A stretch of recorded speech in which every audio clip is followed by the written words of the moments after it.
नमस्कार, मैं हूं अंजलि और आप देख रहे हैं निस्वार्थ समाचार 24/7। तो आइए शुरुआत करते हैं आज की बड़ी खबर से। खबर बरेली जिले से जुड़ी है, जहां भारतीय संस्कृति को बचाने के लिए कुछ महिलाएं सामने आई हैं। आपको बताते चले, ये सभी महिलाएं ऋषि वेदा योग समिति से जुड़ी हुई हैं, जो कि पूरे शहर भर में कुछ दिनों से एक पुस्तक जिसका नाम ऋषि प्रसाद है उसको बांटती हुई नजर आ रही थी। इन महिलाओं के अनुसार इस पुस्तक के माध्यम से हम जान सकते हैं कि भारतीय संस्कृति की क्या विशेषताएं एवं महत्व रहे हैं और इसे किस प्रकार लुप्त होने से बचाया जा सकता है। साथ ही साथ महिलाओं ने पाश्चात्य संस्कृति से हो रहे दुष्प्रभावों व खतरों के बारे में भी हमें संकेत दिए हैं। अगर सीधे तौर पर कहा जाए तो यह पुस्तक भारतीय आध्यात्म के प्रति हम सभी को प्रेरित करने वाली है। महिलाओं ने सभी से प्रार्थना की है कि हम भले ही कितने भी आधुनिक क्यों ना हो जाएं, लेकिन हमें भारतीय संस्कृति के महत्व को कभी नहीं भूलना चाहिए। और हम सभी को यह प्रण लेना होगा कि जैसे भारतीय संस्कृति विश्व की सबसे प्राचीन संस्कृति थी, वैसे ही हम सभी इसके गौरव को बनाए रखें।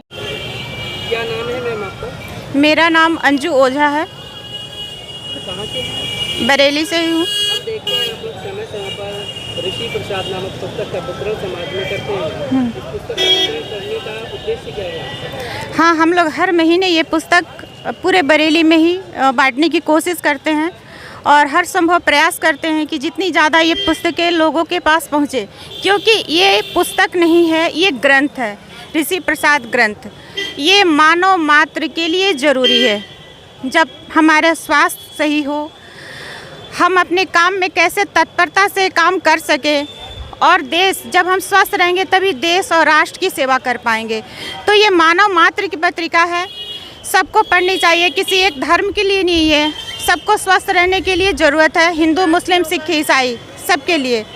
और विद्यार्थियों का जीवन, पूरे जीवन मानव मात्र में सारे लोग आ गए, मानव मात्र में सारे लोग आ गए। और पूछिए। क्या नाम है मैम आपका? मेरा नाम राधा गुप्ता है। किस संस्था से हैं?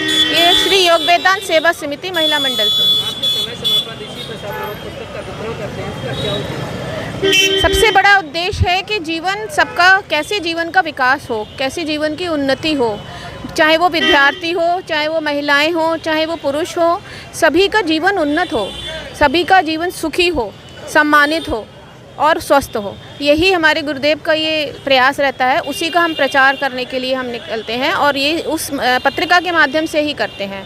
एक तरह से अध्यात्म का सार है इसमें, जो आपको पूरा ग्रंथ पढ़ के आप समय नहीं मिलता है हमें, लेकिन ये पढ़ेंगे तो थोड़ा सार मिल जाएगा इसमें। आपका पता लगेगा कि कैसे विद्यार्थियों का जीवन, कैसे उनका विकास हो, बुद्धि शक्ति कैसे बढ़े, विद्यार्थी कैसे परीक्षा में याद रख सकें अपना जो पाठ पढ़ते हैं, ये सब है इसमें। मैं जानना चाहूँगा, आज के टाइम में सनातनी युवा वर्ग लगातार अपनी सांस्कृतिक संस्कृति से भटकता चला जा रहा है, कितनी? उसका कारण ये है कि उनको अपनी संस्कृति का महत्व नहीं है, ज्ञान ही नहीं है, क्योंकि माँ बाप ने उनको ज्ञान नहीं दिया, क्योंकि माँ बाप भी खुद इस संस्कृति से दूर चले गए हैं, क्योंकि इतना पाश्चात्य संस्कृति हमारे ऊपर हावी हो गई है, चाहे वो टीवी के माध्यम से, चाहे पिक्चरों के माध्यम से।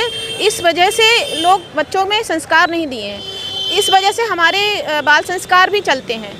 स्कूलों में जाके हम योग व उच्च संस्कार के कार्यक्रम भी देते हैं, जिसमें बच्चों को संस्कृति का ज्ञान दिया जाता है, जिससे वो संस्कृति का महत्व समझते हैं। एक चाहे छोटा सा भी क्यों ना हो, हमारी सनातन संस्कृति पूरी वैज्ञानिक है।